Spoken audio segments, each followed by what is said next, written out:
It began as whispers, quiet, almost unbelievable murmurs among royal watchers and Hollywood insiders alike. The kind of rumor so outlandish that most dismissed it immediately. Meghan Markle, the Duchess of Sussex, allegedly attempting to trademark the name Princess Diana for a luxury fashion line. Before we continue, please hit the like button, subscribe to the channel, and turn on the notification bell for updates. At first, it sounded absurd, even laughable. But as the whispers grew louder, the details started to take form. Meetings with lawyers, paperwork quietly filed, brand consultants allegedly contacted, and one name appearing repeatedly on confidential trademark documents. Diana. For Prince Harry, that name isn't just his mother's legacy. The sacred ground. And when he discovered what Meghan was planning, something inside him reportedly broke. Imagine that moment. The late afternoon sun spilling through the massive glass windows of their Montecito estate, the calm silence of the California hills, and Harry standing there, phone in hand, reading something he can't quite believe. Words that send chills through his body. Princess Diana, trademark application pending.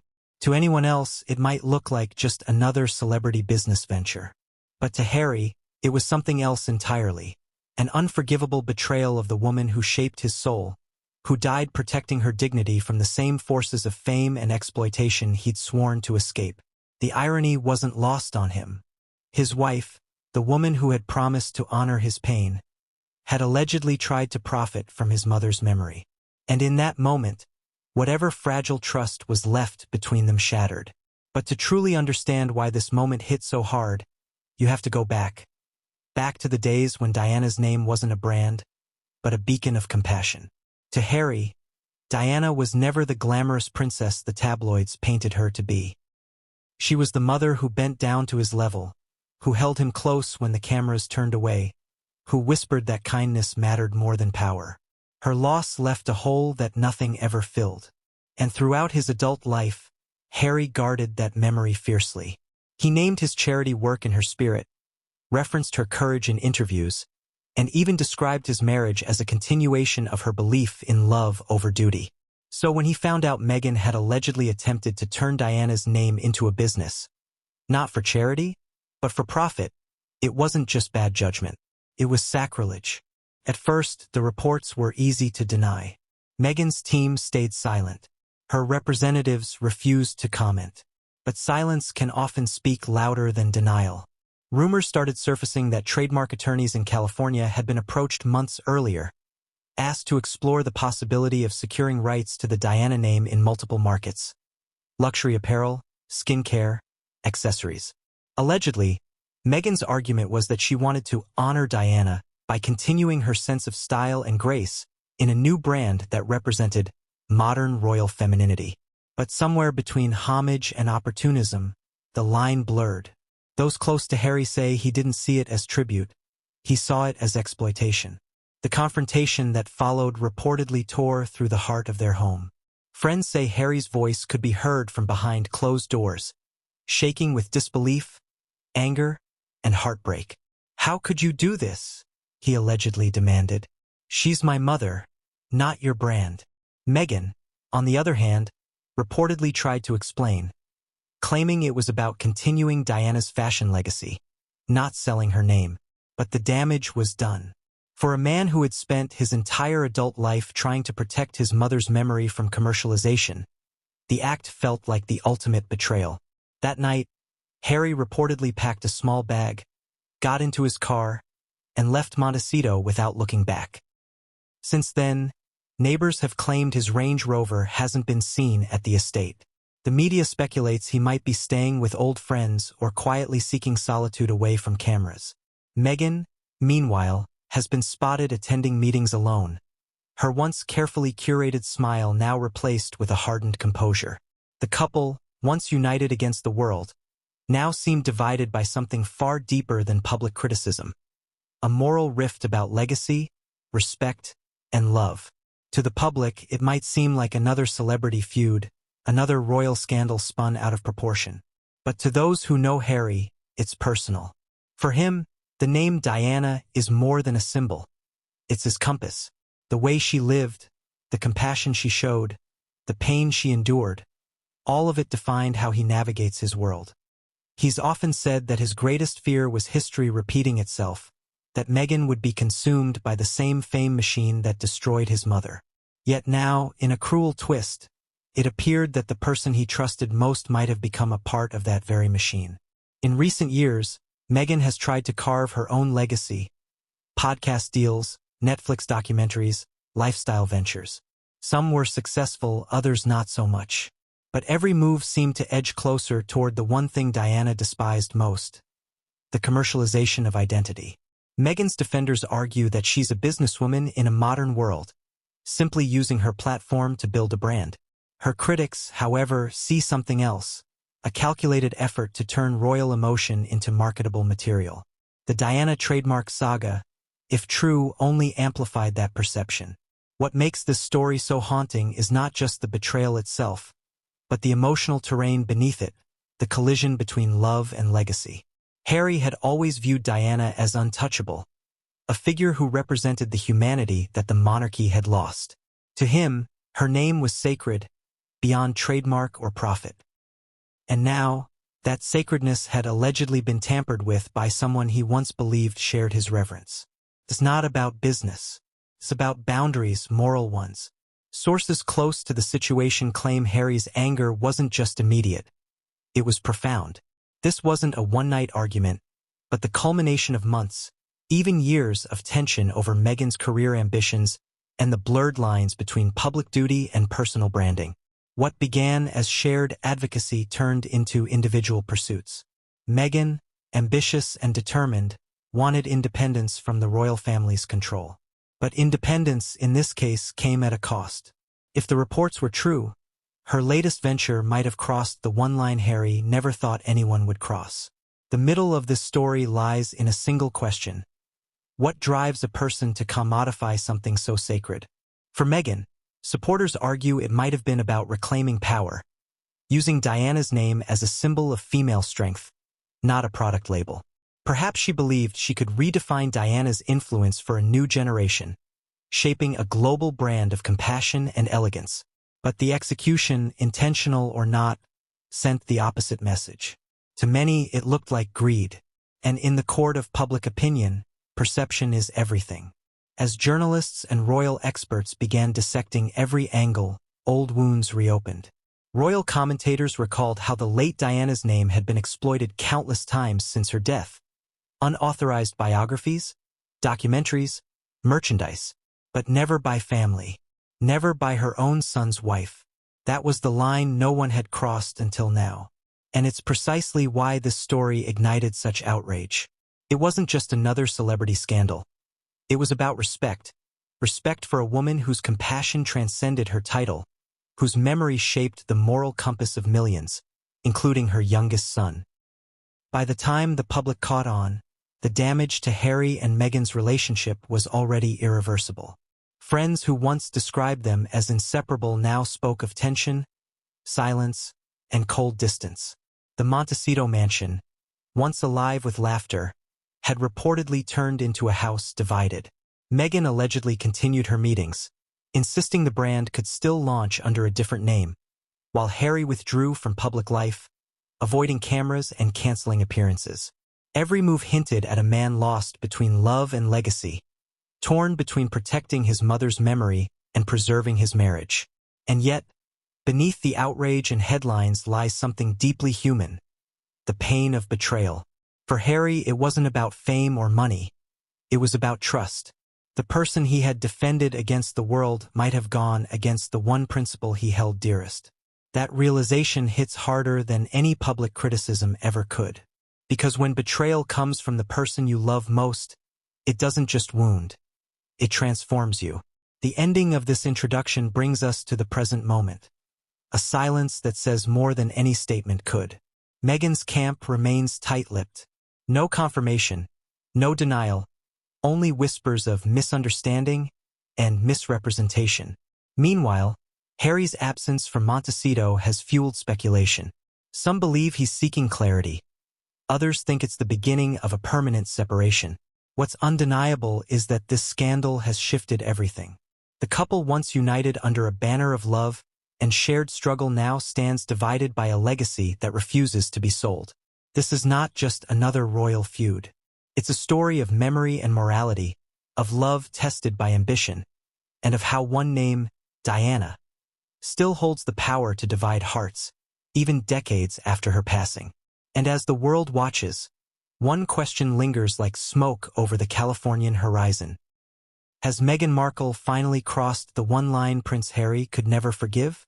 For months, Montecito had been the picture of serenity. To outsiders, it was paradise. Palm trees, rolling hills, and a couple who seemed to have it all. Prince Harry and Meghan Markle's estate stood like a fortress of luxury, surrounded by lush gardens and guarded gates that kept the curious world at bay. Inside, everything appeared harmonious.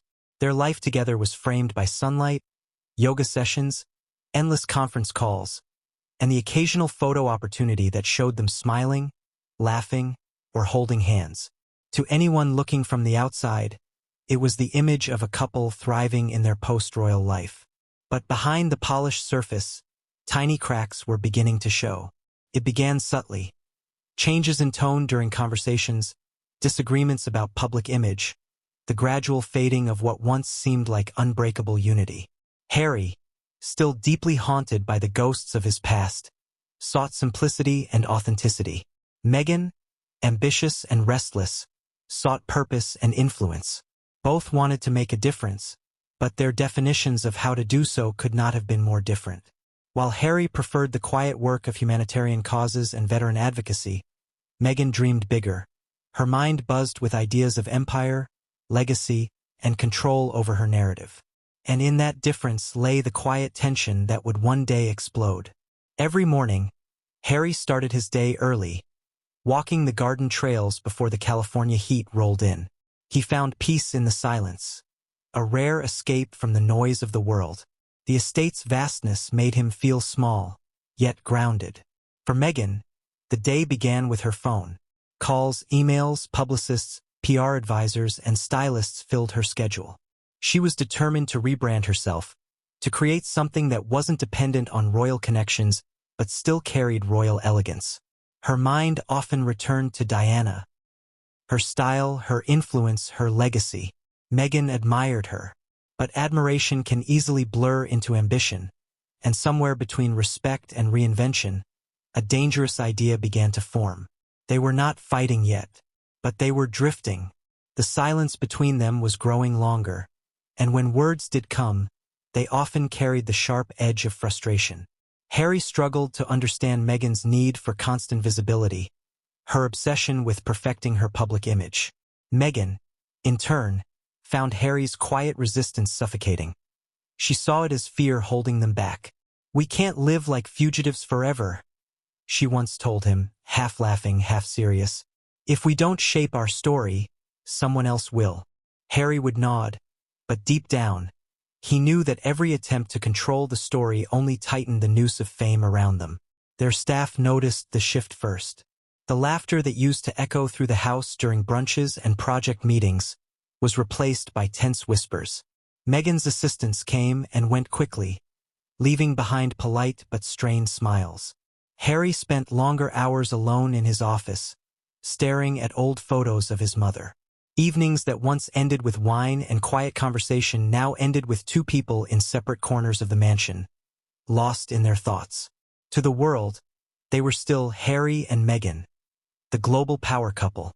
But to those inside the house, it was becoming clear. Something was coming. One afternoon, Meghan hosted a private luncheon at the estate. A mix of Hollywood friends, creative consultants, and fashion experts gathered around a marble table under the California sun. They spoke about luxury branding, sustainable fabrics, and the global influence of modern royals. Someone mentioned Diana's timeless style, her elegance, her simplicity, her ability to humanize royal glamour. Meghan listened carefully. To her, it wasn't just a compliment to Diana. It was inspiration. What if she could channel that spirit into something tangible? A brand, a legacy, something that represented compassion and sophistication. But through her, the idea took root quietly, like a seed planted in rich soil. Harry joined the luncheon briefly, but he didn't stay long.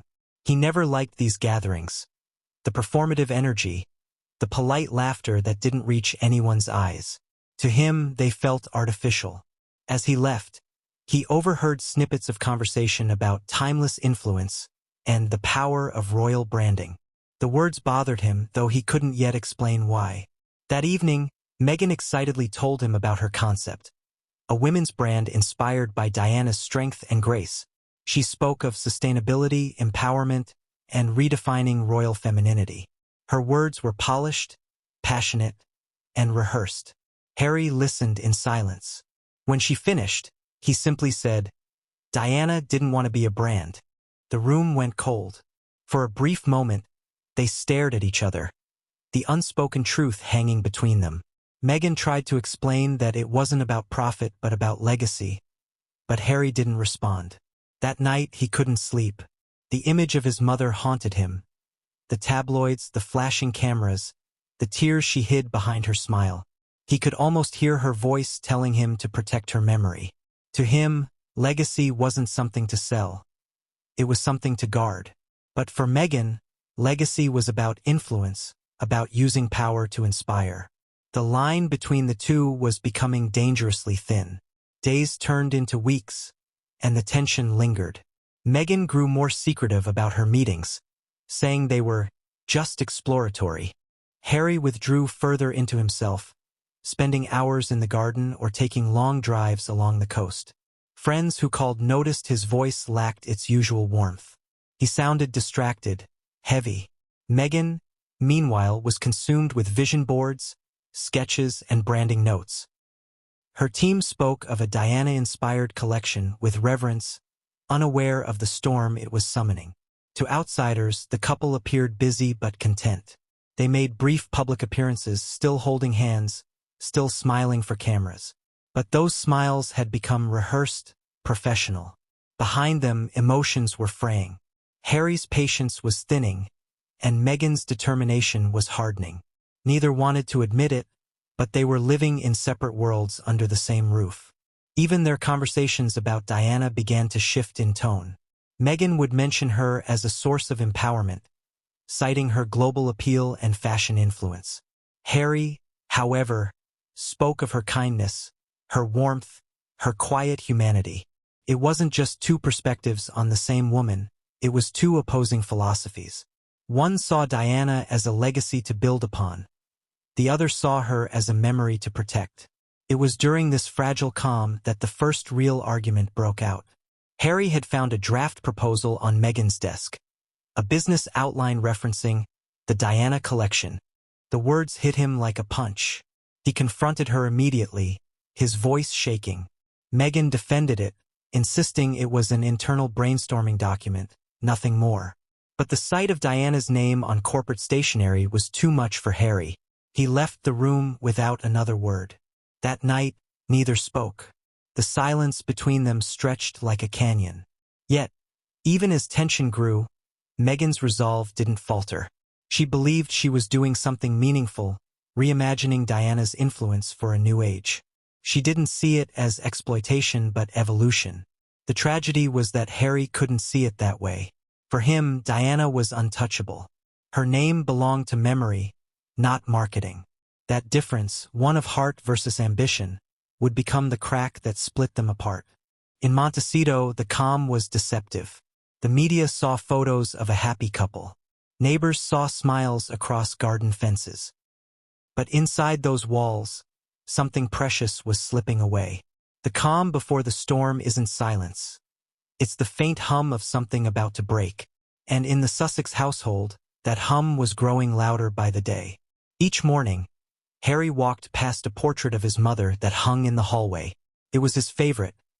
Diana laughing, her eyes filled with warmth. He often paused there, whispering a silent promise. To honor her, to protect her. But as he stared at that portrait now, he wondered if he was failing her. The life he had built in California was supposed to be freedom, an escape from the shadows that had haunted his mother. Yet here he was again, watching another woman he loved stand in the spotlight, surrounded by people who spoke of legacy in the language of commerce. The last peaceful morning came without warning. The sun rose, the ocean breeze drifted in, and the birds sang as if nothing had changed. But something in the air felt different. Meghan was on the phone early, her tone sharp, discussing licensing and intellectual property. Harry overheard just enough to know that the storm was no longer brewing. It had arrived. The calm before the storm had ended, and what was coming next would tear through not just their marriage, but the fragile illusion that love could coexist with ambition when legacy stood between them. When the quiet peace of Montecito began to fracture, Meghan Markle was already in motion. While Harry grew distant, lost in his thoughts and in memories of his mother, Meghan's attention was fixed on something far more tangible, her next big move. For weeks, she had been working discreetly, taking calls from brand consultants and intellectual property experts under the guise of new creative projects. Few knew the details. Those who did were sworn to secrecy. But whispers began to circulate among her inner circle that Meghan was planning something monumental, something that could redefine her public image and secure her status as a global icon independent of the royal name she had left behind. It all began with a single idea written in her journal one evening after a charity gala. Diana, elegance, purpose, reinvention. Those 4 words were underlined several times. Meghan stared at them for a long while, tapping her pen against the page. To her, Princess Diana wasn't just a historical figure. She was the... Meghan often felt an uncanny kinship with her, believing their stories paralleled. 2 women thrust into royal life, scrutinized and misunderstood. The idea of building a brand inspired by Diana's legacy began to take root that night. At first, it was innocent enough. Meghan envisioned a socially conscious fashion line inspired by Diana's timeless style, silk blouses, understated jewelry, and sleek, elegant silhouettes. The concept was about empowerment, she told her team. She wanted women to feel confident and sophisticated without apology. But as the brainstorming evolved, the language shifted. Inspired by became representing. Representing became continuing. And before long, someone, a lawyer perhaps or a branding consultant, suggested the unthinkable: trademark the name. Secure the rights to Princess Diana before someone else does. It was a suggestion that should have stopped her cold. But Meghan hesitated, weighing the potential backlash against the staggering potential of such a move. The logic was seductively simple. Diana's name carried global recognition, love, and prestige. Associating it with a luxury brand would guarantee attention, respect, and financial success. Meghan wasn't naive. She knew controversy would follow, but she also believed that she could control the narrative. After all, she had faced worse. She told herself that it wasn't about ownership, it was about preservation, keeping Diana's image alive in a way that celebrated her values. In private, Meghan began assembling a team. There were meetings in Beverly Hills, hushed calls late into the night, and lunches at secluded restaurants where ideas flowed behind tinted sunglasses and guarded smiles. Branding specialists were told the project was confidential. Designers were given vague descriptions of a legacy-inspired collection. Even Meghan's closest aides didn't know the name at first. But the pattern was clear. This was not just another business idea. This was the kind of project that could reshape her image entirely. One consultant recalled how Meghan described the vision. "I don't want this to be just fashion. I want it to mean something. Diana represented independence and grace. That's what I want women to wear. Not just clothes, but a story." Her tone was passionate, persuasive, and unyielding. The room fell silent as everyone realized she wasn't asking for opinions. She was declaring intent. To them, she wasn't the Duchess of Sussex anymore. She was a woman building an empire. Still, not everyone shared her enthusiasm. Some advisors quietly warned her that using Diana's name could backfire. "You're touching something sacred," one of them said cautiously. "People feel protective of her." Meghan dismissed the concern. "I am protective too," she replied. "That's why I want to do this right. I'll ensure it's dignified, elegant, not exploitative." She truly believed that with the right tone, she could turn potential outrage into admiration. As weeks passed, the project gained momentum. Prototype sketches were commissioned, designers consulted archives of Diana's most iconic looks, and marketing experts studied her public image down to the smallest detail. They examined how Diana's wardrobe evolved, from youthful innocence to confident sophistication, and discussed how to mirror that evolution in the line. Meghan wanted the launch to feel like a tribute, not a takeover. But as more people became involved, secrecy became harder to maintain. Someone leaked the code name of the project, the Diana line. Meanwhile, Harry remained unaware of the full scope of what was unfolding. He knew Meghan was busy with new ventures, but he assumed they were extensions of her humanitarian efforts or lifestyle projects. She hadn't told him the name, and she didn't intend to, not yet. In her mind, it was better to present a finished vision than to risk an early argument that could derail everything. She justified her secrecy as protection, not deception. She wanted him to see the bigger picture once it was ready. A beautiful brand that honored his mother, not tarnished her. But deep down, a small part of her knew that he would never see it that way. Her legal team began preparing documentation for intellectual property rights. Trademark filings required careful language. The use of a royal name was sensitive even in America. They proposed registering it under an alternate structure first, then expanding to international markets later. Meghan listened attentively during each briefing, signing documents, reviewing contracts, asking sharp, calculated questions. Every move was deliberate. Every word on those papers was chosen with precision. The closer she got to the final step, the more unstoppable she felt. But in the quiet moments, doubt crept in. Sometimes, late at night, when the house was still and Harry's side of the bed was empty, she'd stare at the ceiling and wonder if she was crossing a line. The name Diana echoed in her mind like a prayer and a warning all at once. Yet ambition has a way of silencing conscience. By morning, the doubt was gone, replaced by focus. She told herself that she was reclaiming a narrative, not exploiting it. After all, wasn't she the only one bold enough to protect Diana's name from misuse?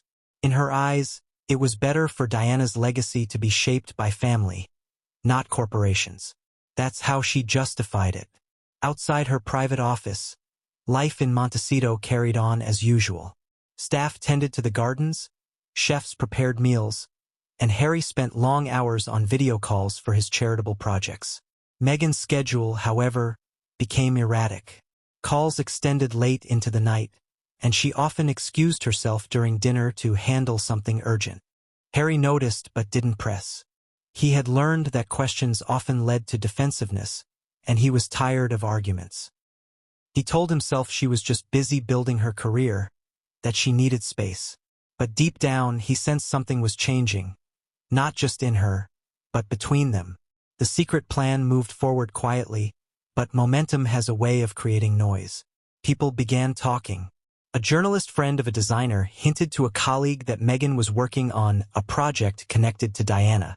A PR assistant mentioned something about a potential brand launch that could make history. The whispers reached the wrong ears. And while Meghan's team tried to contain the information, the story had already begun to slip from her control. Behind closed doors, her advisors were nervous. If this leaks before we're ready, one warned, the press will tear it apart. Meghan waved off the concern. They'll criticize no matter what I do, she said coolly. At least this time, I'll control the message. She believed she could handle the backlash she had before. But she underestimated one thing, the personal cost. Because at the heart of her secret plan was not just a name, but a wound that belonged to her husband. The same name that inspired her ambition was the one name that defined his pain. She thought she was building a bridge to Diana's memory. In truth, she was building a wall between herself and Harry. When the draft trademark documents were finalized, Meghan reviewed them with quiet satisfaction. She signed off on the language, confident that she had created something powerful, even historic. The file sat in her inbox, ready for submission. For a moment, she hesitated, staring at the digital form. She whispered the name softly. Diana sounded beautiful, noble, eternal. Then she clicked send. Somewhere in another room, Harry's phone buzzed. An email from a contact at a British legal firm had arrived, a discreet warning about something that had just crossed their radar. The subject line was short but chilling. Trademark inquiry. Princess Diana, LLC. That single email would be the spark that set fire to everything that came after. It was a quiet evening in Montecito, the kind that should have felt peaceful. The air was soft and heavy with the scent of blooming jasmine. The sky painted with gold and violet as the sun slipped behind the hills. Inside the estate, Harry sat in his study, scrolling through emails, his mind on autopilot. Most of the messages were about upcoming charity events or logistics for an Invictus Games planning call. But then one email stood out, a name in the subject line that stopped him cold. Trademark inquiry. Princess Diana, LLC. At first, he didn't understand what he was looking at. His heart thudded in his chest as he opened it, eyes scanning the message line by line. It came from an old acquaintance, someone within a British legal network that had occasionally handled royal intellectual property issues. The message was brief but clear. Harry, I thought you should be aware that a U.S. application appears to have been filed exploring commercial rights to the name Princess Diana. The paperwork is in preliminary review, but what caught my attention is the representative's link to a Beverly Hills firm associated with your wife's business ventures. For a moment, the words didn't register. He read them again, slower this time. Your wife's business ventures. His throat tightened. He clicked the attached file. A trademark draft proposal with columns of legal text, standard disclaimers, and then one line that made his blood run cold. Princess Diana fashion and lifestyle branding, apparel, accessories, luxury goods. He stared at the screen, his hands trembling. The silence in the room pressed down like weight. In one breath, disbelief turned into anger. His first instinct was denial. Maybe it was a coincidence, a misunderstanding. Maybe someone else was trying to exploit his mother's name, and Meghan would be just as horrified as he was. He picked up his phone, his thumb hovering over her contact before setting it back down. He needed to be sure. Harry wasn't naive about the business world. He'd seen countless people try to profit off Diana's image. Unofficial biographies, merchandise, conspiracy documentaries. But never in his worst nightmares did he imagine seeing her name tied to his wife's signature. The betrayal, if true, wasn't just personal. It was existential. His mother had fought her entire life to keep her dignity from becoming a commodity. She had been chased, used, manipulated, and died because people treated her life as something to sell. And now, all those years later, the woman he loved most had allegedly done the very thing she would have despised. He sat there for a long time, staring into the glow of the monitor, replaying memories like flashes of light. Diana's laughter, her soft voice, her compassion for the voiceless. The memory of walking behind her coffin at 12 years old returned like a phantom. That day had marked him forever.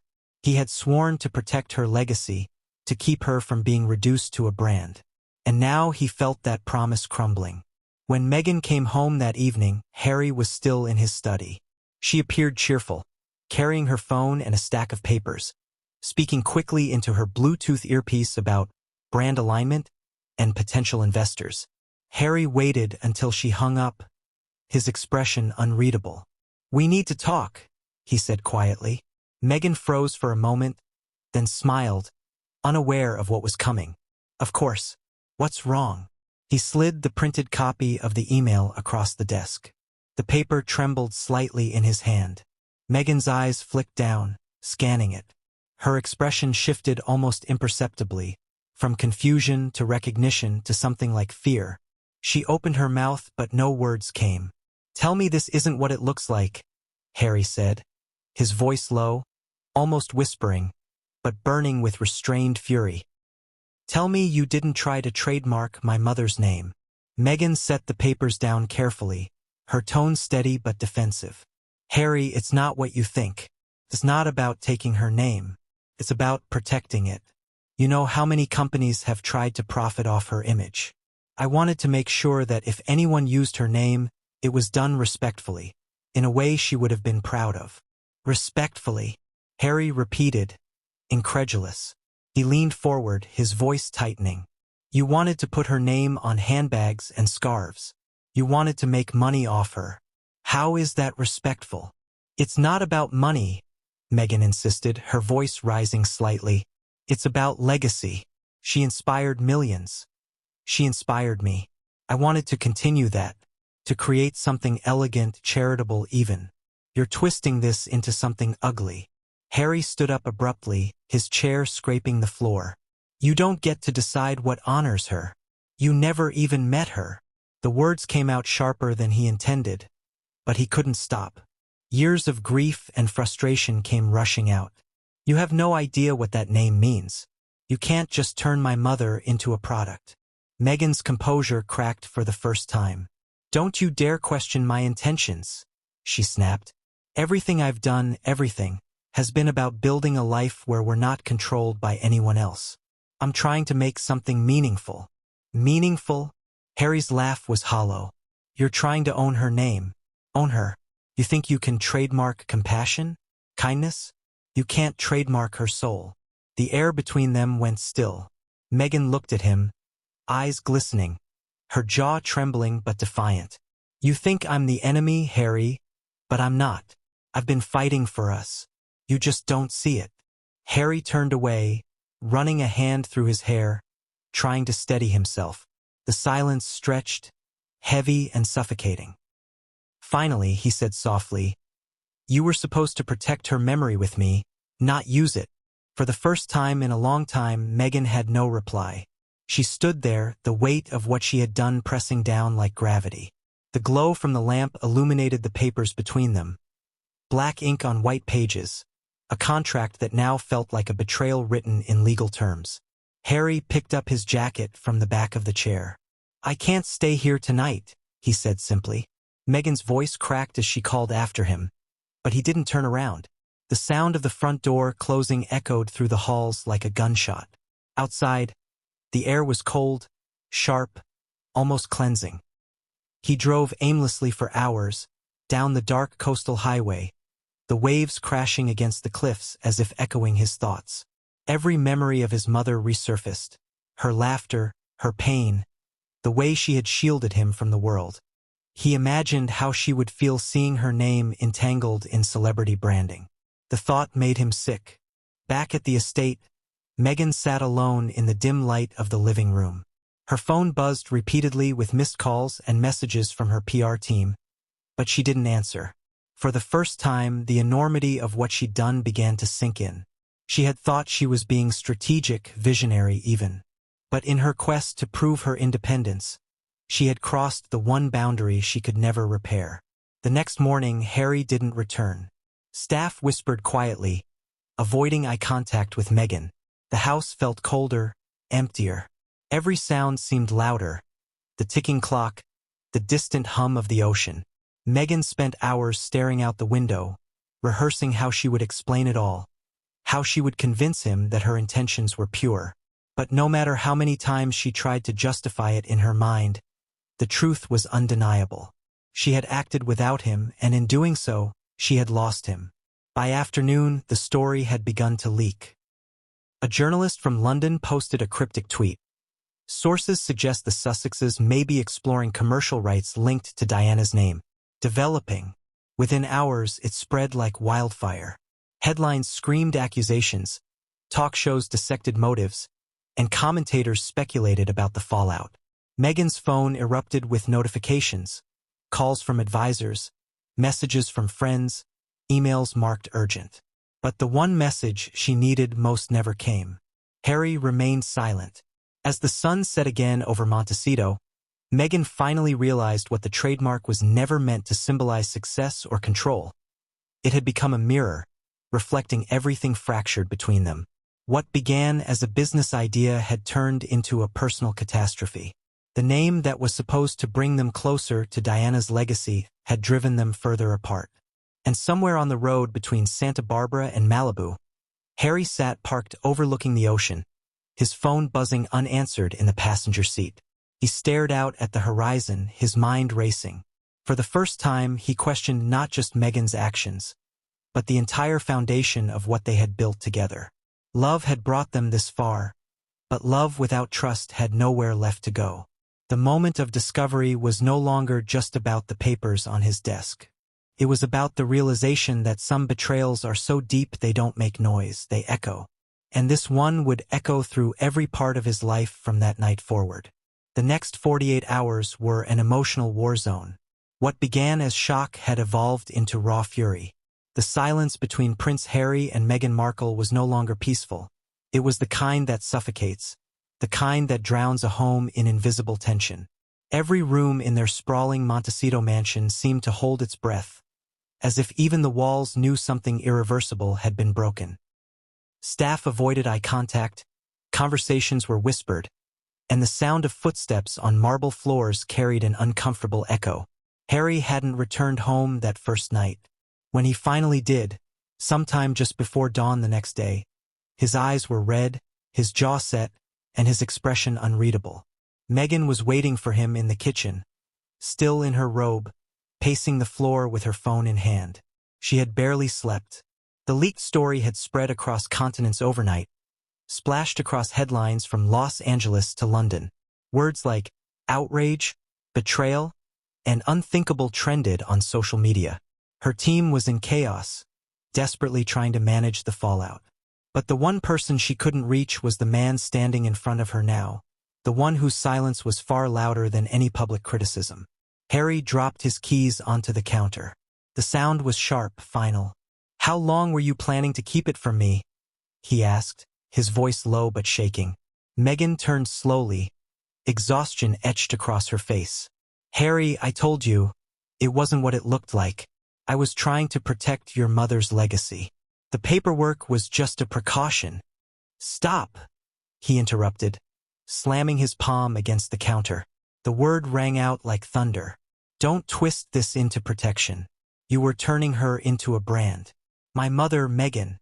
Do you even hear how wrong that is?" She flinched, her eyes flicking toward the window where the first light of morning spilled across the horizon. "It wasn't about money," she said quietly. "It was about influence, about keeping her message alive in a world that's forgotten what she stood for." Harry stepped closer, his face flushed with disbelief. "You don't keep her message alive by trademarking her name. You do it by living like she did, with compassion, with heart, without pretending the world owes you something." Her tone hardened. "That's easy for you to say. You were born with her name. You'll always have it. The rest of us have to fight for a voice." He froze, staring at her as if she had spoken a language he didn't recognize. "Fight for a voice?" he repeated slowly. "You think using her name gives you power? She died because people couldn't stop using her name, because they wouldn't stop chasing her for what she represented." His voice broke slightly, the pain slipping through. "I lost my mother." "Reclaiming." Harry shook his head. "You can't reclaim something that was never yours to use." The silence that followed was heavy and bitter.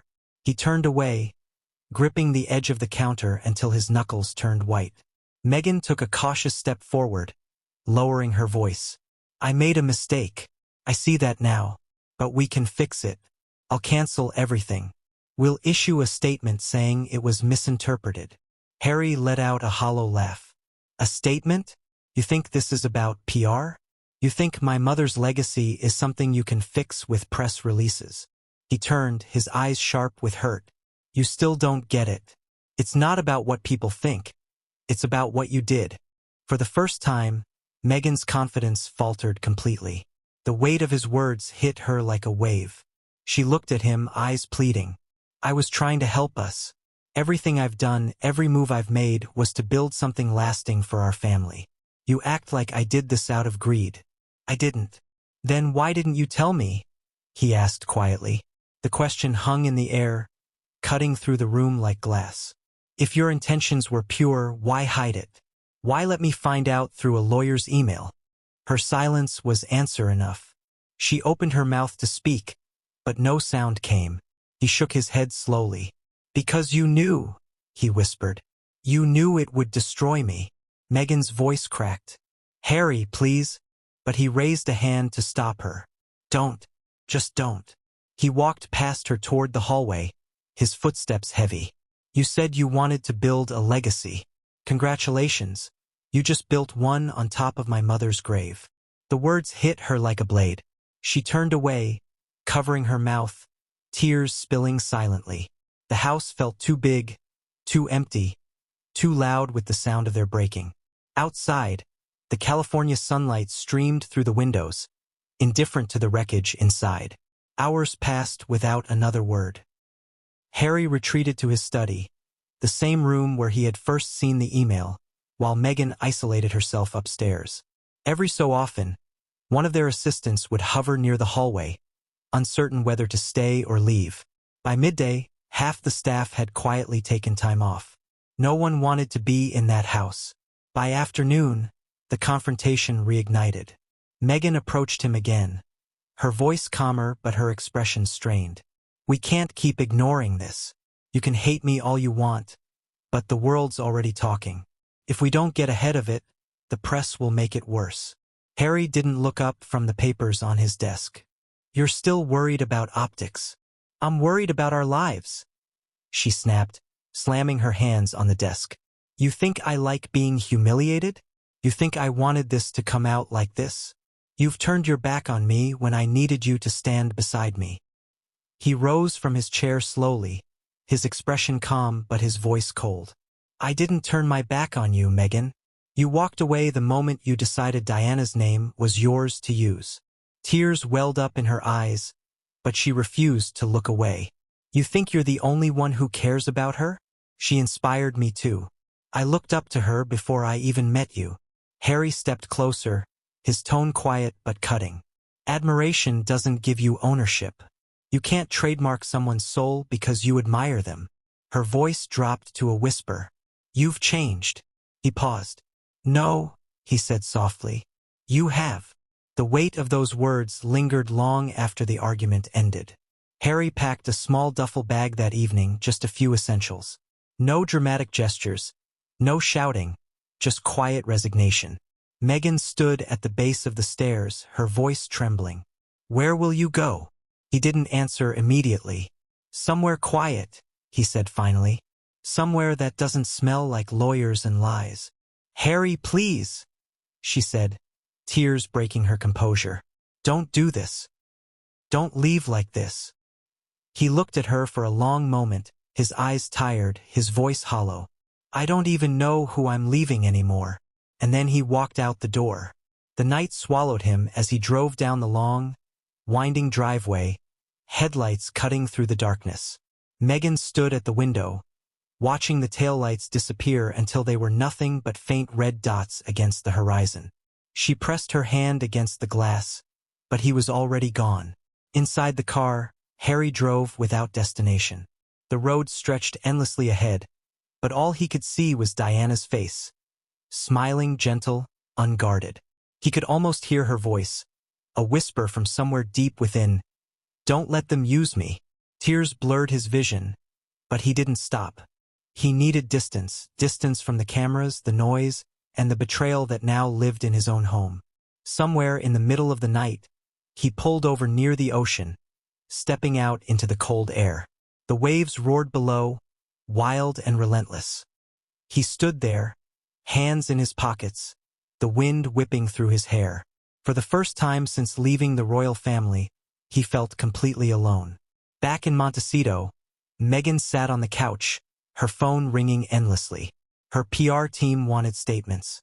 Her lawyer wanted instructions. Her assistant wanted to know what to do next. She said nothing. The house that once felt like their sanctuary now felt like a tomb. Every framed photo on the wall, of their wedding, of happy days long past, felt like evidence of a love that had slipped through her fingers. The furious confrontation had ended not with screaming, but with silence. A silence that said everything neither of them could bear to speak aloud. Because in that silence, one truth had become clear. This wasn't just a fight about business or branding. It was the end of something sacred. It was the moment love turned into distance, and trust into dust. The house in Montecito stood silent for days after Harry left. The kind of silence that lingers even when there's sound. The rustle of wind through palm trees, the faint hum of passing cars, the steady tick of a clock that no one hears anymore. Meghan moved through it like a ghost, her reflection trailing behind her in every mirror. The air smelled of loss, and each room whispered reminders of what had been broken. The confrontation had burned through them both, leaving nothing but ashes in its wake. While Meghan tried to gather herself, Harry was hundreds of miles away, holed up in a quiet coastal cottage belonging to an old friend. The kind of place with creaking floors, no security guards, no flashing cameras. Just the sea, the gulls, and the endless horizon. It was there, in the solitude of the coast, that he began to think. Not about the scandal, not about the headlines, but about his mother, Diana. She was more than a princess to him. She was the heartbeat of his childhood. His earliest memories were of her laughter, the way she'd kneel to look him in the eyes when she spoke, the way she'd make him feel like he was the only person in the world who mattered. She had a way of turning the simplest moment, feeding ducks at the park, visiting hospitals, hugging strangers, into something profound. She saw people, really saw them, and that was her magic. But her magic had a cost. The world wanted to own it. The cameras didn't just capture her, they consumed her. Harry had spent years trying to make sense of her absence. As a boy, he'd blamed the paparazzi. As a man, he'd blamed the system. But in recent years, as a husband and father, he'd realized the truth ran deeper. His mother wasn't just a victim of the media. She was a casualty of what happens when compassion becomes currency. The world had adored her, but it had also devoured her. Now, decades later, that same hunger seemed to have followed him into his new life. And for the first time, it wasn't outsiders exploiting Diana's memory. It was someone inside his own home. The thought made him sick. He sat by the window, staring out at the gray waves crashing against the rocks, replaying every conversation he'd had with Meghan about Diana. He remembered how she used to speak of her in reverent tones, calling her the blueprint of strength. At first, he found it touching. Someone who understood his mother's impact, who admired her not for her fame but her heart. But somewhere along the way, admiration had turned into appropriation. He reached for the small wooden box he carried everywhere. A box his mother had given him when he was a child. Inside was a folded letter she'd written not long before her death. The ink had faded, the paper creased, but he'd memorized every word. She had written about love, compassion, and the importance of staying true to oneself in a world that constantly demands compromise. There was one line he'd never forgotten. Don't let them turn your kindness into currency. Reading it again now felt like a knife in his chest. That single sentence summed up everything he felt, everything that had gone wrong. His mother had lived and died by those words, and now, years later, he felt he had failed her. Back in Montecito, Meghan was also reflecting, but her thoughts were very different. Sitting in her office surrounded by drafts, sketches, and half-filled notebooks, she scrolled through the headlines with trembling hands. Each one was worse than the last. Meghan's fashion betrayal. Duchess tries to profit off Diana's name. Harry flees Montecito after Meghan's stunning move. The Sussex brand implodes. She felt her throat tighten as she read the comments beneath the stories. Thousands of them, filled with outrage and contempt. She had told herself that people would understand her intentions, that her idea was rooted in admiration, not greed. But reading those words, seeing the world turn on her again, she realized how badly she'd misjudged everything. She had thought she was strong enough to control the narrative, but once again, the narrative had turned her into the villain. In her loneliness, she thought about Diana too. She remembered studying her photos years before she ever met Harry. The way Diana carried herself, the way she smiled despite the chaos surrounding her. Meghan had always seen herself in that image. A woman under fire, misunderstood by the public, but determined to survive. It was that identification, that mirror, that had made her feel connected to Diana. But now that connection felt poisoned. She poured herself a glass of wine and sat in the dark, scrolling through old clips of Diana on her laptop. The interviews, the charity visits, the laughter. There was one video she kept returning to. Diana walking through a hospital ward, greeting AIDS patients when the rest of the world was afraid to even touch them. Meghan stared at the screen, watching the warmth in Diana's eyes, the way her presence transformed the atmosphere around her. That was legacy, not branding, not slogans, just humanity. Tears welled in Meghan's eyes as she whispered, "I thought I was honoring you." The silence that followed was heavy with the realization that she had done the opposite. Meanwhile, Harry's days by the coast began to settle into a routine. He woke early, brewed tea, and spent hours walking along the cliffs. Locals recognized him occasionally but left him alone. He carried a small camera, taking photos of the ocean, its turbulence, its peace, its contradictions. It reminded him of his mother. She had loved the sea. She'd once told him that the ocean was like truth. You could fight the waves, but they'd always return stronger. Each evening, he sat outside with a notebook, writing fragments of thoughts. Some about Diana, some about Meghan, some about himself. In those quiet reflections, he began to see how deeply he'd misunderstood his wife, too. Meghan wasn't cruel. She was consumed. The same world that had idolized his mother had conditioned Meghan to believe that survival required control. She had been taught that image was power. Maybe, in her own way, she thought she was protecting herself. But understanding didn't mean forgiveness. Not yet, because to forgive her, Harry needed to believe she understood the gravity of what she'd done, and he wasn't sure she did. By the end of the week, Harry received a message from an old royal confidant, someone who had known his mother personally. "I saw the news," the message read. "Your mother would have been heartbroken, but she'd have wanted you to act with grace. Protect her memory, not with anger, but with truth." Those words stayed with him. He decided to visit his mother's resting place at Althorpe. Quietly, without announcement, without media, he flew back to England under the radar, his security team keeping his arrival discreet. The drive to the estate was long and reflective, the countryside still drenched in morning dew. When he reached the lake that surrounded the small island where Diana was buried, he felt an ache so deep it was almost physical. He walked slowly across the path, stopping near the edge of the water. The surface was still, reflecting the gray sky above. He knelt, placing his hand on the ground, whispering softly, "Mom, I don't know what to do."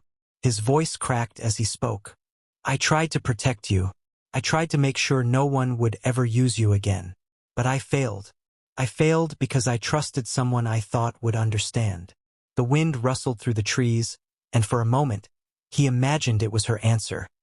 The same comforting whisper he'd felt all his life whenever he was lost. He stayed there for hours, saying nothing, letting the silence carry what words could not. By the time he returned to California, something in him had shifted. The anger was still there, but it had been tempered by grief and clarity. He realized that what Meghan had done wasn't just about a name. It was about what Diana's name represented. To him, it was purity. To her, it was opportunity. And maybe, in her world, opportunity was survival. But for him, it was sacrilege. When he finally called Meghan, his voice was calm but distant. "I've been to see Mom," he said quietly. Meghan didn't speak. "I understand why you did what you did," he continued. "But understanding doesn't make it right. Some things aren't ours to use, no matter the reason." There was a long pause before Meghan replied, her voice trembling. "I know," she said softly. "And I'm sorry. I lost sight of what mattered." Harry closed his eyes, the sound of the ocean still echoing in his ears. "So did I," he whispered. For a brief moment, neither spoke. They were two people on opposite sides of the same wound, connected by love but separated by pain. The legacy of Diana, the woman who had given the world so much light, had become the shadow between them. That night, Harry stood outside, looking at the stars, the same ones his mother used to tell him to wish upon. Somewhere deep inside, he felt her presence. Not in fame, not in legacy, but in memory. And as the night grew still, one thought repeated in his mind, quiet but steady. Some names aren't meant to be owned. They're meant to be honored. The silence of Montecito didn't last long. Once the first wave of the story broke, the media storm that followed was relentless. Within days, it seemed every news outlet in the world had a headline with Meghan Markle's name splashed across it, framed by words like betrayal, scandal, and disgrace. The story was too sensational to ignore. The Duchess of Sussex allegedly trying to trademark the name of the late Princess Diana for her own fashion line. It was a scandal tailor-made for tabloids. Royalty, money, legacy, and the ghost of one of the most beloved women in modern history.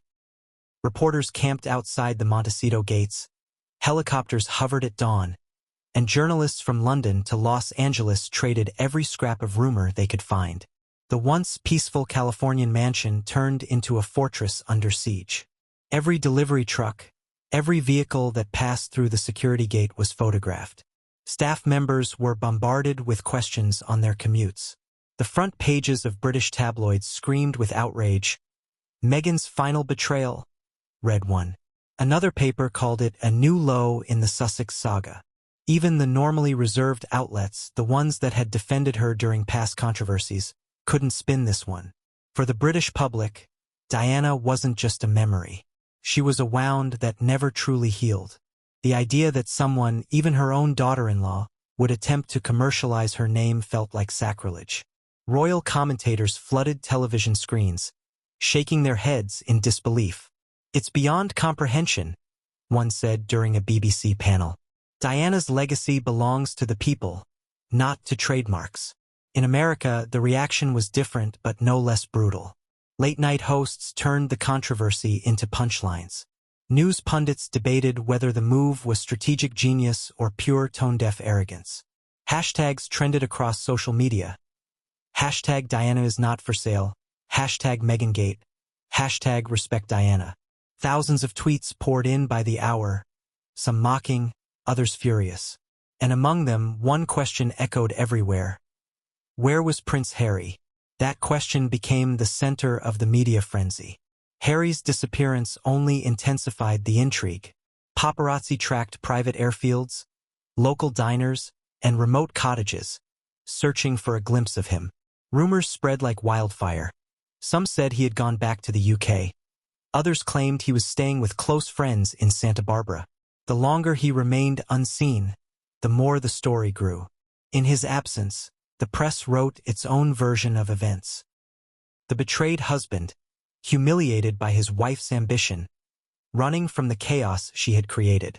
Meghan, meanwhile, was trapped in her own media nightmare. Her PR team worked around the clock, drafting statements, analyzing coverage, and preparing rebuttals. But every attempt to clarify only made things worse. When her representatives released a brief comment calling the trademark filing an exploratory legal inquiry, not a finalized business plan, it backfired immediately. Critics saw it as deflection. Exploratory? One headline mocked. How do you accidentally trademark Princess Diana? The pressure mounted as former royal aides and biographers began weighing in. One former palace staffer, speaking anonymously, said, "If Diana were alive, she'd be heartbroken. She fought to free herself from the monarchy's control, not to see her name turned into a marketing tool." The quote went viral, replayed in every major outlet. Meghan's team scrambled to contain the damage, but the tide had already turned. In London, the frenzy reached Buckingham Palace. The senior royals had learned long ago to maintain silence during scandals, but insiders leaked that King Charles was deeply disturbed and that William was furious. A statement wasn't issued, but actions spoke louder. Within days, official royal social media accounts subtly distanced themselves from Harry and Meghan. Mentions of their charitable projects disappeared from palace newsletters. Their photographs were quietly moved further down the royal family website. It was a message without words. The monarchy had closed ranks again. For Harry, who watched all of this unfold from afar, it was agony. He had spent years fighting to protect Meghan from what he saw as the cruelty of the press. He had defended her, spoken against the tabloids, and accused them of destroying lives the way they destroyed his mother's. But now, for the first time, he couldn't defend her, because this time they weren't wrong. The truth was too close to the surface, too undeniable. And every headline that attacked her felt like a reflection of his own shame. He watched clips of reporters dissecting his marriage as if it were a political scandal. Prince Harry has reportedly left their home in Montecito, one anchor said. Sources claim he was blindsided.